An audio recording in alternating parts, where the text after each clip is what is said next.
Now we'll head on into my top 10 PlayStation 1 titles. And I have to admit, with my PlayStation 1, my top 10 PS1 games, this is the generation that I go back to the least.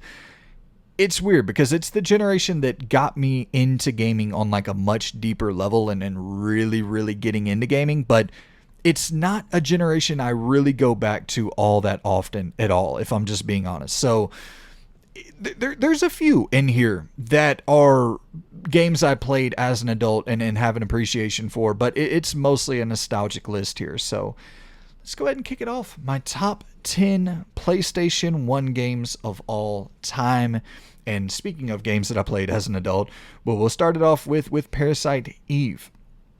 And I think this is the only game on the list that like I played for the first time as an adult. There's other titles in here that I have played as an adult, but I think for the first time, I think it's the only one on this list. And it's just such a unique game. I loved the characters. I thought the writing was exceptional for the time. The cinematics were great, and just I really appreciated the how heavily the story was relied upon here. It felt very Kojima-esque in that way, and it was expansive as shit as well. Like some of the environments in Parasite Eve were just so much more open than I would have ever expected. So much more explorable. Like I thought that having the full police department to go around and explore was just really, really impressive for the time. And the whole, scientific horror theme that they had going on there, I really enjoyed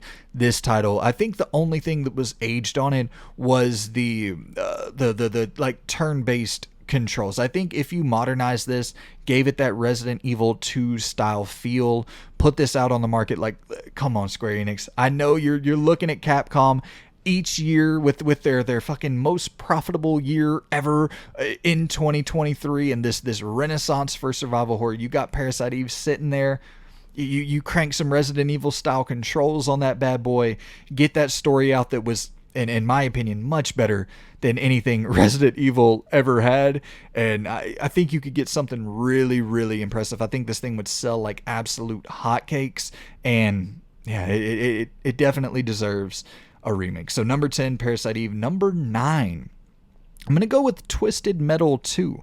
And I guess speaking of remakes, it's looking like we'll probably be getting one for this fairly soon. This is just... Twisted Metal is very much a childhood nostalgia pick. I haven't gone back to Twisted Metal in many, many years, but I played the fuck out of this series as a kid. And it's hard for me to pick my favorite because a lot of them blend together, if I'm being totally honest. But for me, going with Twisted Metal 2 is merely down to the fact that Axel was like my go-to character. I loved the design of Axel. Just this dude who is stuck in between these two wheels, and his like entire motive is to go and kill the person who like entrapped him into this weird ass contraption. But yeah, I thought that at the time playing Twisted Metal, the I don't know if the visual, it's not the visuals that were so much crazy, just like the size of the game and being able to freely move around these huge ass 3D spaces. It was just technically so impressive compared to what other like car-based games were offering at the time. You like you pretty much had the on-rail style chase games, like even that we were similar talking about with the Pursuit Force earlier, which obviously was a PSP title not released during the PS1 era, but you had games similar to that, or pretty, like Gran Turismo style racing games, or like the GTA top-down games. Like Twisted Metal was just so much bigger feeling than that, in my opinion. And with that David Jaffe, that style of brain concocting all of this together and putting together these crazy movie style car battles that are going on, this frenetic action with cars, like it's going to be interesting to see that series come back without someone with that mind like David Jaffe, who kind of relishes in the chaos of creating shit like that. So it's going to be interesting to see that without that flair and without that sensibility attached to it. I kind of worry that without that over the top personality guiding a Twisted Metal, that it might not be quite as unique feeling, I guess. Coming in at number 8 for me, I'm going with Duke Nukem, Time to Kill. So this was the first Duke Nukem game that I ever played. And I had played a lot of the Tomb Raider games with my dad before this. So I had a sense of like what to do when trying to boot up the Time to Kill for the first time. But what immediately hooked me with Time to Kill as a kid was that, of course, the over-the-top vulgarity and fucking just the insanity of it. But more than that, with the actual gameplay, was the emphasis on the action opposed to the emphasis on like exploration and puzzle solving that you got from Tomb Raider. This, it just seemed much more, it sounds weird to say, but like it seemed much more accessible to me at the time. I understand it was super fucking inappropriate. Probably shouldn't have been playing it as a kid, but it was just super fucking easy for me to pick up and play. And obviously with all the insanity, and I love just basking in that shit as a kid, you know, having the cops, depicting the cops as literal pigs in the game, the fucking strip clubs, the over-the-top violence, the going in and taking a piss or picking up the payphone and having the sex worker on the other. It was just hilarious for me as a kid. I loved the tone of it, but I really loved having that Tomb Raider style third-person action, but in a more action-oriented game. So yeah, Duke Nukem, Time to Kill just absolutely worked for my whatever 8-year-old brain when I definitely shouldn't have been playing it at the time, but I don't know. I guess I turned out decent. Number 7, Silent Hill 1. So I finished this for the first time recently. This is one that I played as a kid but finished as an adult, and I think that in terms of atmosphere, it's one of one. I don't think that I've really played another game that was quite as atmospheric, and you know, the technical limitations at the time that made Konami focus on the fog as like the preventative measure from you seeing that there's not as much world loading in as you would expect. That was a game changer for this entire series and became a staple that people like, you know, when you play it without the fog, it totally, it pulls people out of that immersive state that they were in while playing it originally. It's kind of wild what really took place there on a technical level that created this icon, this cult icon in the horror space. And just, I don't know, I loved the hoarding the resources and waiting till the final boss to use all my damn resources. And that's always been like a staple of survival horror, but I really, really enjoyed it in Silent Hill. It felt like the resources were so easy to find, but I don't know, man. I guess the crowning achievement of Silent Hill 1 more than anything was that this is psychological horror. You know, I think without Silent Hill 1, psychological horror, even that term, you probably don't see in the video game space thrown about all that often. Like, this was the creation of psychological horror in gaming. And yeah, it was absolutely iconic. Loved playing through it for the first time, or playing through it and finishing it for the first time a few years back. Number 6, going with Neversoft's Spider-Man game, the PS1 Spider-Man title. I'm going with the first one here because I think that this was the first superhero game I ever remember playing on console and being totally addicted to. Because like I loved the X-Men arcade game, and I played, you know, like some of the NES tie-in games and shit like that when I was super, super young. But the Neversoft Spider-Man title, it changed the game for me with superhero games. Having that cast of characters that I remembered from the TV shows and the comics being represented so well in game form, and looking for, at the time, looking as close to those characters, like a playable version of those characters from the Saturday morning cartoons, it was just astonishing to me. That lineup of villains in that first Neversoft Spider-Man game was just insane. You had Venom, you had Carnage, Doc Ock, Mysterio. It was just stacked from top to bottom, even creating a villain at the end for you to go up against. And if I'm not mistaken, I think the entire story of Spider-Man, the first Spider-Man game, was crafted from the ground up. So this was at a time, when pretty much anything relating to superheroes was going to be tied to a movie or tied to something else. This was a crafted from the ground up unique story in the Spider-Man world from Neversoft. And then you started seeing the influx in the 6th and 7th generation, where you get games like Arkham Asylum eventually that changed the game, but like these games that were crafting their own narrative. And it's like, yeah, we don't need to be attached to the licensed movie that came out a few months earlier. Like, we can be our own thing, create a unique Batman story, a unique Spider-Man story, a unique whatever story, and sell like fucking hotcakes and have a really successful product. Like, the Spider-Man on the PS1 kind of laid the groundwork for that in a lot of ways. And yeah, I just personally loved it. I loved this game. It was, picking up the different fucking vases and shit and throwing it at the enemies. It was so cartoony and fun and simple. And you look at the Spider-Man games now where you're web swinging across the entire fucking open worlds, and then just the shooting the webs up into the air on the Spider-Man PS1 title that are connecting to absolutely nothing. But it's just such a fucking joy to control a Spider-Man that's web swinging through the air. So iconic. Number 5, Tony Hawk 2, Tony Hawk's Pro Skater 2. This game was so influential to just little old whatever 7-8-year-old me. It played a major part in shaping a lot of just like my cultural influences, like the type of music that I was interested in, with this being, really my introduction to Rage Against the Machine and Papa Roach and Power Man 5000. And like, still to this day, I love nu metal. I'll be a nu metal defender until the day I die.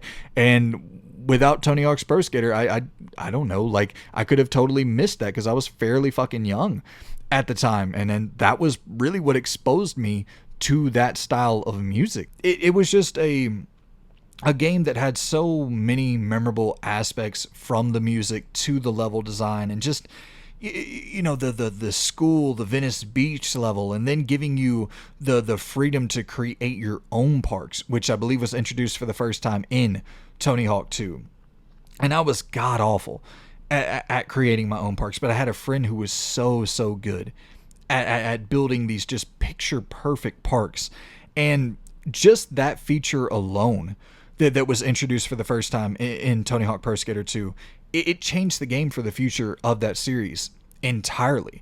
And yeah, it's one that I have a ton of great memories playing with buddies, playing with family members, and yeah, very nostalgic.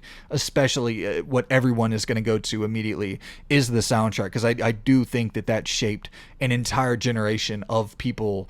And whatever, I don't even know, I might have been like 5, 6 when this thing came out, but it shaped an entire generation of people from my generation up until 15, 16-year-old kids who were playing this for the first time and getting introduced into these different styles of music and shit. It was and into skateboarding culture. Like, these games were humongous for making skateboarding this very appealing thing that you started seeing on television, and you started seeing the Jackass spawn after that. Like, it was a cultural revolution with the Tony Hawk Underground, or the Tony Hawk Pro Skater series. And 2 would be the one I would look at as my personal favorite. You could really swap in quite a few here, but I'm gonna go with Tony Hawk Pro Skater 2 because I have the most personal memories with that one. Number 4, staying with the 2s here, I'm going with SmackDown 2. And this is similar. You could go with the first SmackDown game on the PS1, but and I think you actually maybe could make a good argument for SmackDown 1 because of just like that holy shit leap in quality from seeing, the attitudes and the war zones, and then to seeing that first SmackDown game running on the PS1, it was staggering. I couldn't believe this was even possible on that console after, years of playing Warzone and added. It was just crazy. But I think I would have to go with SmackDown 2 simply because it is a much more refined, more feature complete version of that first title. And it introduced Hell in the Cell. It introduced Hell in the Cell matches for the first time into video games. And as simple and rudimentary as that match type was, it was red hot at the time. You're talking about Undertaker throwing Mankind off the Hell in the Cell. You're talking about, these iconic Hell in the Cell matches that were taking place on a regular basis in the Attitude Era, and then having a game represent it. It was just something that we played over and over and over again, and obviously it evolved massively over time, but yeah, that alone would be what takes SmackDown 2 over the top for me. I know it also had like better creation suites and shit, which we did quite a bit of creating characters and stuff, but the Hell in the Cell alone was what really took it over the top for me. So number 4, SmackDown 2. Number 3, Crash Bash. This is purely... I can't actually say purely nostalgia because I do go back to this one, not on a regular basis, but I played quite a bit of it a couple years ago with a buddy, and I still think it's incredibly fun. But this is one that my biggest like male role model in my life was my uncle, and he passed, and this was something that we played together all the time, and I just have such a nostalgic connection to it. And just even seeing the cover makes me think back to him. It's just one of those kind of more emotional connections to a game, but it's a great game. Like it's a really, really well made party style, little mini game and taking those mini games and making this fully fleshed out, like always evolving, each game evolving from one stage to the next. And there's a bunch of fun ass mini games, the pogo stick and the little air hockey, and it's a fucking blast to play. But if I'm being totally honest, that's more of an emotional pick, but still undoubtedly it's got to be on the list, and I'm putting it at number 3. Number 2, I'm going with Metal Gear Solid 1.